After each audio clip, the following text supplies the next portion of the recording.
Түнгі көл үш дос таңертең екеуі ғана қайтып келді. Ал үшіншісі қайда? Қашып кетті ме? Жоғалды ма? Әлде өлтірілді ме? Бұл сұрақтың жауабын бір ғана адам біледі. Бірақ ол үндемейді әзірге. Жоғалған дос. Аян, Бейбіт және Дастан мектеп кезінен айырылмас үш дос. Үшеуі де қазір 30-ға таяп қалған, әрқайсысы өз отбасын құрған, жұмыстары бар. Бірақ достықтары әлі де мызғымаған. Соңғы кездері әрқайсысы күнделікті күйбең тіршілікке сіңіп кеткендіктен, олар бір демалыс күнін табиғатта бірге өткізуге келіскен. Сөйтіп, жұма күні кешке үшеуі ауданнан алыс емес, ескі таныс көлге қарай жолға шықты. Бұл жер олардың жастық шақтарындағы көп естелігі қалған мекен еді.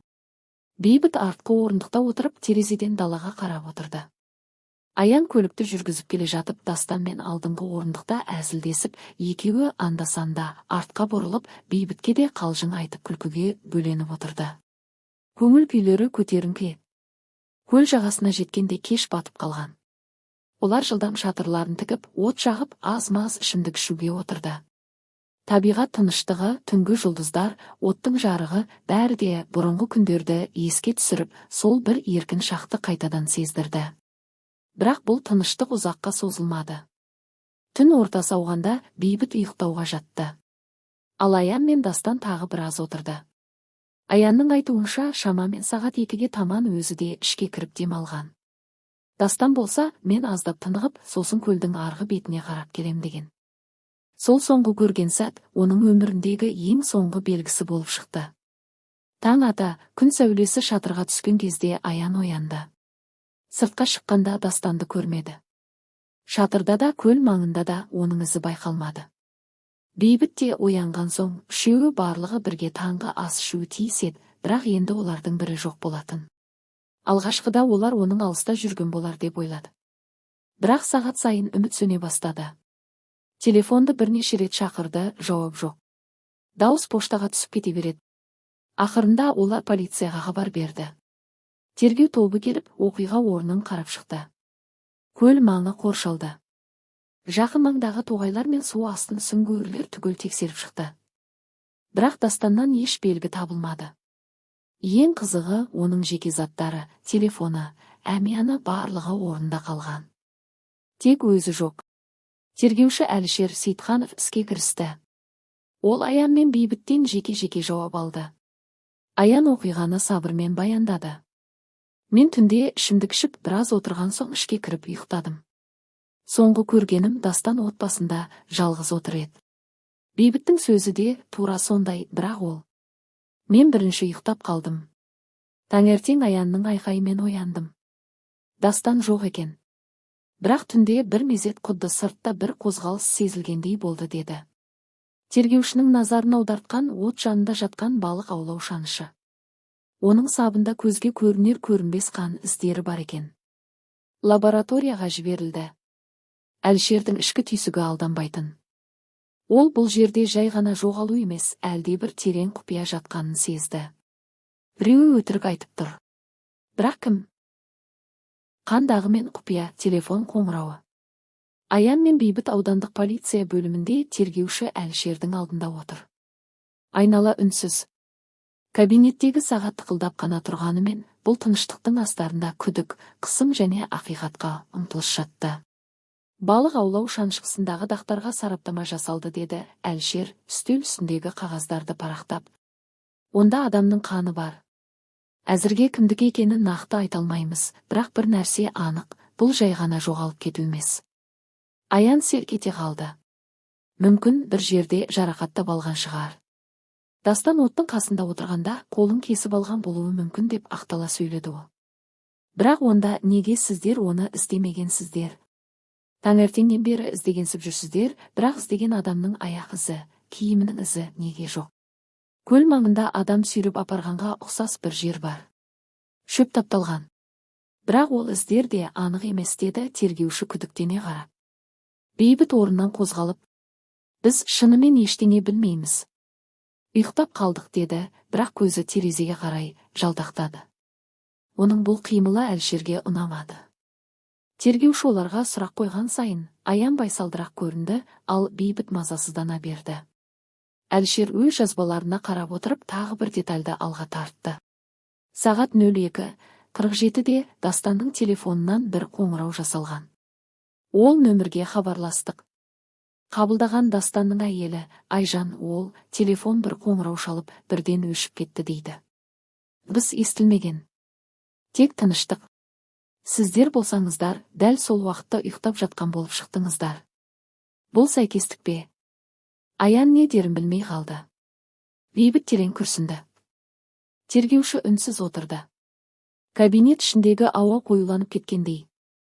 Ақырында Әлішер: сіздер ешқайда кетпейсіздер. Тергеу жүріп жатыр.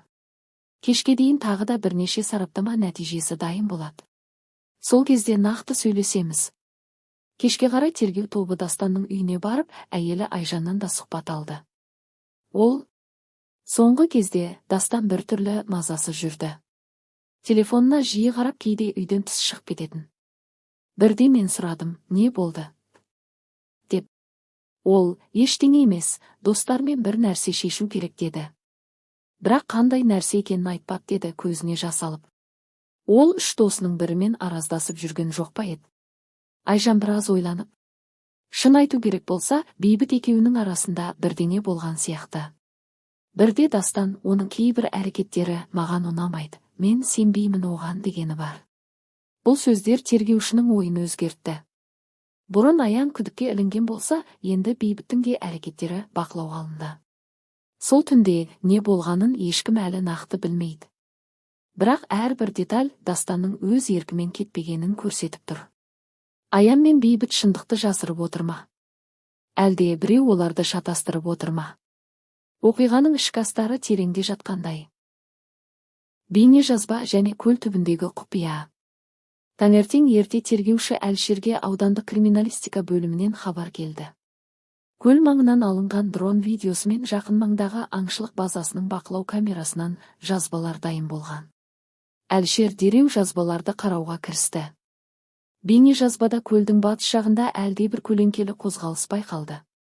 Сағат шамамен 03:10.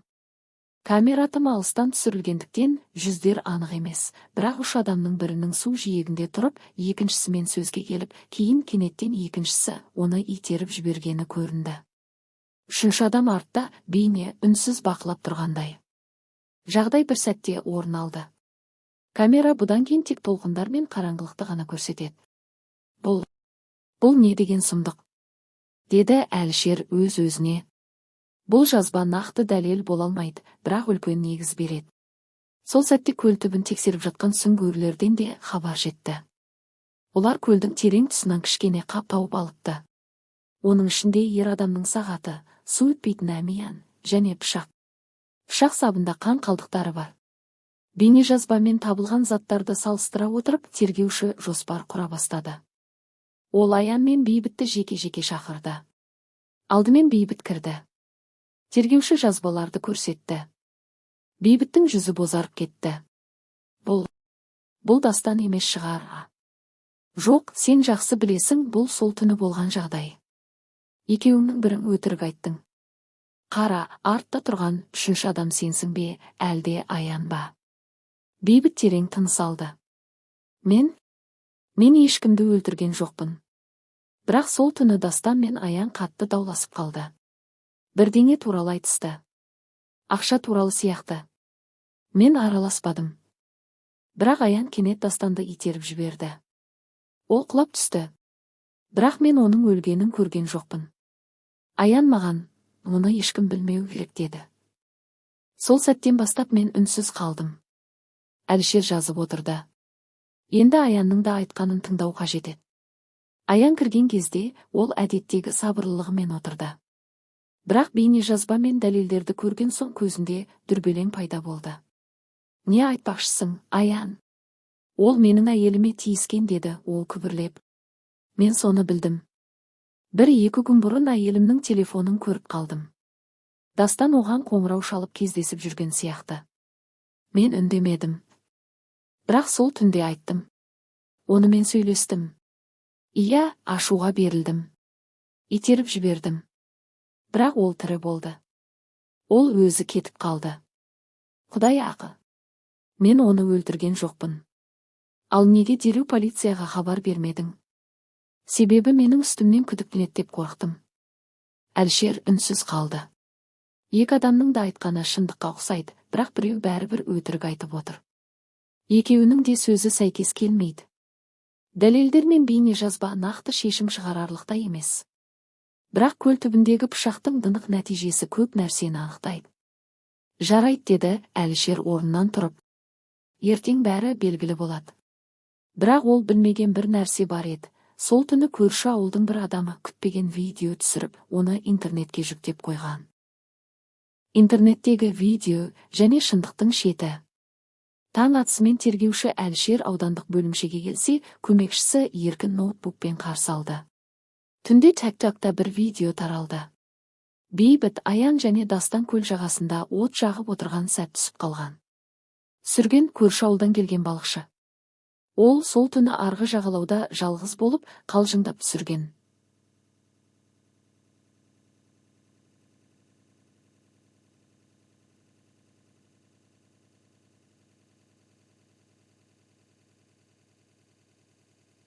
Бірақ нақты түр. Қане көрсет, деді Әлішер шұғыл түрде. Бейне жазбада 3 дос көл жағасында от жағып отыр. Көрініс анық, Дастанның түрі су, ашулы. Ол Аянға қарап дауыстап бірдеңе айтып жатқан сияқты. Аян да оған қарсы жауап қайтарады. Бейбіт үнсіз, тек екеуінің арасында отырған. Дастан орнынан тұрып Аянға жақындайды. Видеода дауыс жоқ, бірақ қимылдан жағдай ушығып бара жатқаны көрінеді. Бір сәтте Аян орнынан тұрып кетіп, орман жаққа қарай кетеді. Дастан артынан барады. Бейбіт орнында қалады. Бірнеше минут өткен соң тек Бейбіт жалғыз отбасында отырады. Екеуі оралмайды. Видео осымен аяқталады. Бұл жазбада не жетіспейді? Деді Әлішер ойланып. Уақыт видеодағы таймер бойынша бұл 02:35. Ал Дастанның телефонынан қоңырау 02:47-де жасалған. Демек бірдеңе содан кейін болды. Бірақ бір қызығы, неге Бейбіт екеуі кеткен соң орнында қалды? Әлішер дереу сараптама нәтижелерін сұратты. Пышақтағы қан Дастанға тиесілі екені расталды. Сонымен қатар пышақ сабында 2 адамның саусақ ізі болған, біреуі Дастанның, ал екіншісі Бейбіттікі. Бұл жаңалық бәрін өзгертіп жіберді. Бейбіт қайта шақырылды. Тергеуші оған бейне жазбаны көрсетіп, дәлелдерді жайып салды. Сен пышақты ұстадың ба? Жоқ. Мен? Мүмкін, ертерек ұстаған шығармын. Онда пышақ неге сендердің палаткаларыңнан 30 метр жердегі көл түбінен шықты? Бейбіт үнсіз қалды. Қолдары дірілдеп, көзі төмен түсті. Бейбіт, сен қазір мойындамасаң, бұл саған өте қымбатқа түседі.